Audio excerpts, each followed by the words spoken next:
I've always thought trust isn't something you hand out lightly. It's something you earn and protect. When I asked Emily to marry me, I genuinely believed we had that kind of bond. Almost 3 years together, navigating highs and lows and building a rhythm only we understood. When she said yes, tears glistening in her eyes, I felt like I'd found my forever. But cracks began to appear. Her phone, once casually left on the coffee table, now seemed permanently attached to her hand. Nights that used to be hours became evenings she spent with her friends. The phrase girls' night out started slipping off her tongue far too easily. I told myself I was imagining things, that she was just stressed from work and needed space. Then came Thursday. She said she was heading out to meet her college friends. Just a few drinks and some catching up, she said with a quick kiss before retreating upstairs.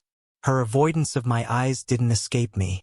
That night I had plans of my own, or so she thought. After finishing a long meeting downtown, my phone buzzed. It was Matt, dating one of Emily's friends. Hesitant, he warned me. They weren't where they said they'd be and had spotted them heading toward the marina parking lot. My heart raced.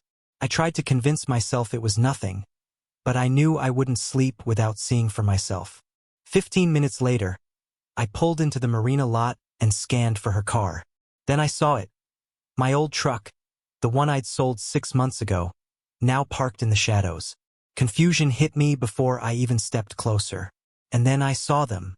Emily stepped out, adjusting her dress, hair slightly messy, and Jason leaning casually against the truck.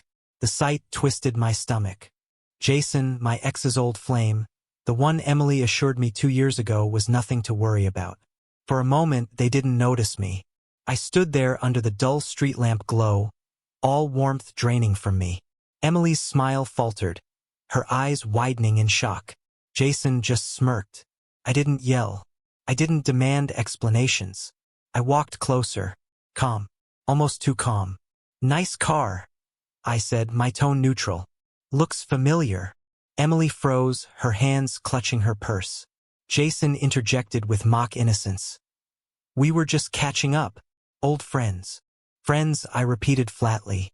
At 10:30 at night, in the back of a parked truck. Emily tried to intervene, asking to talk somewhere else, but I didn't budge. That's when I realized this wasn't a one-time mistake. The evasiveness, the secretive nights, the defensiveness, it was a pattern. "I'm not going anywhere," I said. "If you've got an explanation, let's hear it right here." Jason leaned against the truck again, trying to provoke me. "Things don't just happen with someone's fiancé," I said softly. "They happen because two people make them happen." Emily's voice cracked. "Ryan, please. I made a mistake." I cut her off. "You and I both know it's exactly what it looks like." A pause lingered, waves lapping at the dock as if mocking the moment. I could have caused a scene, but I didn't. I looked at Jason. "You can keep the truck. Seems it suits you better anyway." Then to Emily, the ring. She slid it into my hand. No words exchanged. I walked away, step by step, heavy yet strangely freeing. Driving home felt like moving through static.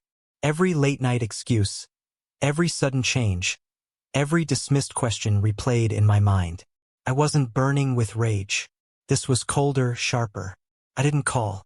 I didn't text. By morning, I had packed her things into boxes and left them by the door. When she knocked, desperate, I opened just enough to meet her eyes.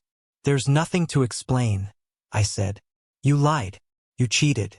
And with him, of all people." She muttered, "It wasn't like that." But I didn't respond. I stepped aside, letting her see the boxes. "Everything's in there.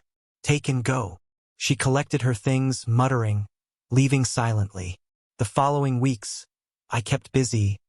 Work, the gym, anything to erase her from my immediate world. Then, a mutual friend sent me a Facebook post.